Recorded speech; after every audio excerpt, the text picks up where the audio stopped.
morning, good afternoon, or good evening, wherever you are.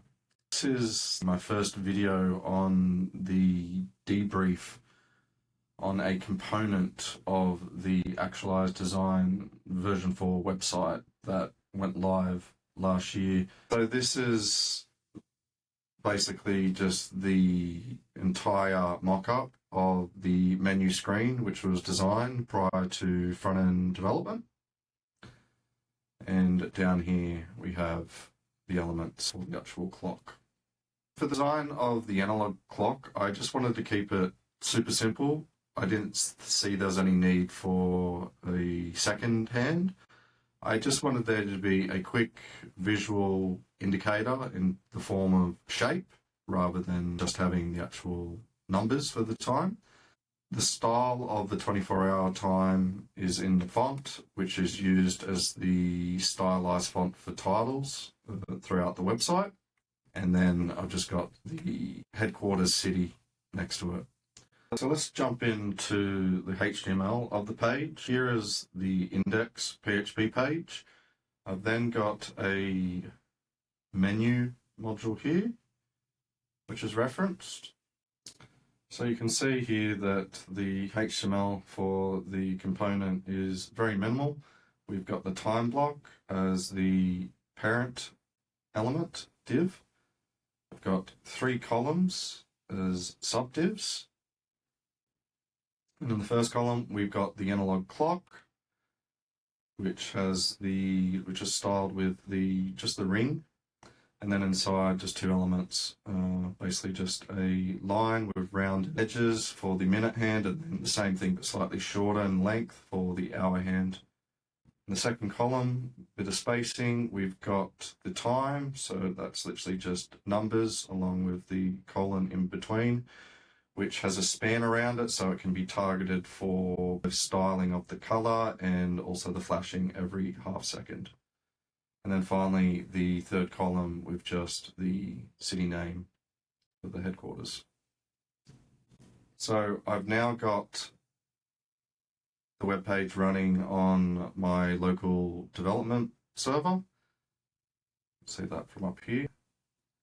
And this is the HTML code along with it being manipulated by JavaScript in real time. So you can see that the minute hand, when I hover over this, you can see that the element's actually selected. It's having a CSS property, transform rotate, applied to it, and that degrees is calculated in JavaScript and applied for the appropriate angle based on what the current local time is, and the same for the hour hand. Down here you can see the colon for the dots for the half-second timer, and to show it turning on and off, I've simply just got a opacity style of 1 and 0, effectively turning that off. It's now 3:12, and that's why the element was updated again, and the degrees has been updated for both elements. Here's the CSS for the component. If you're familiar with CSS, most of the styles here should be pretty self-explanatory.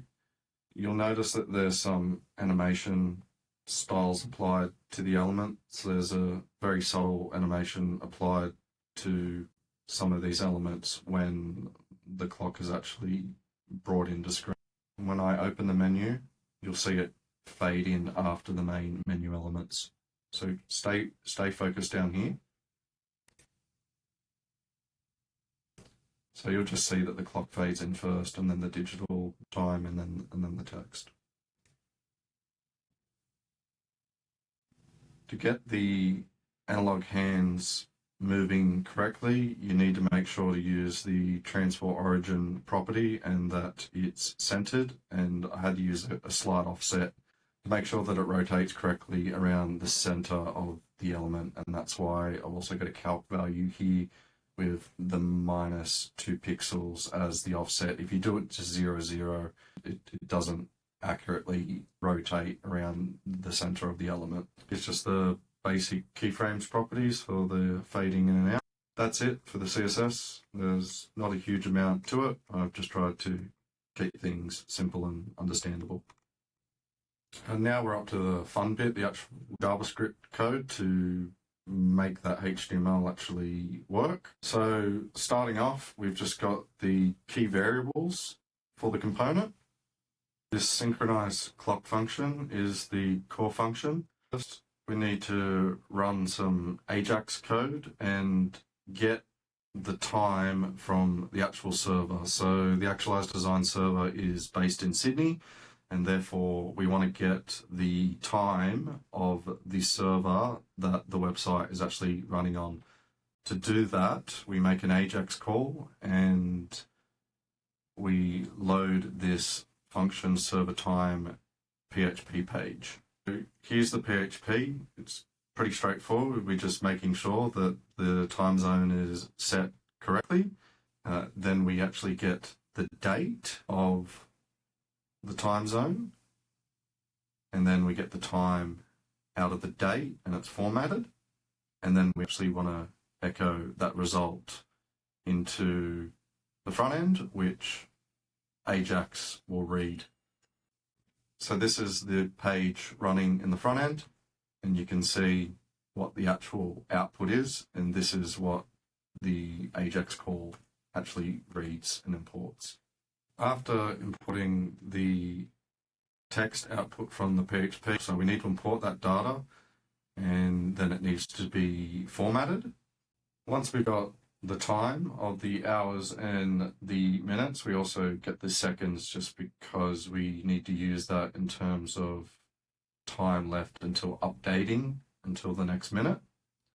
So we update the variable when this function is ran, and then we also track some variables of how long it is until the next minute. And down here we have a timeout function which refreshes, updates the clock once the remaining seconds of the minute, i.e. the next minute, has been reached, to actually update the clock again. So make sure that every minute, regardless of what time the synchronized clock function is first called, whether there's 59 seconds left or 1 second left or anything in between, we need to make sure that the clock updates are going correctly at the start of each minute. So this is what this code here is doing. When the update clock function starts running, we need to make sure that the variables for the server minute and hour are controlled. So the server minute can obviously be only somewhere between 0 and 60, and the server hours between 0 and 24.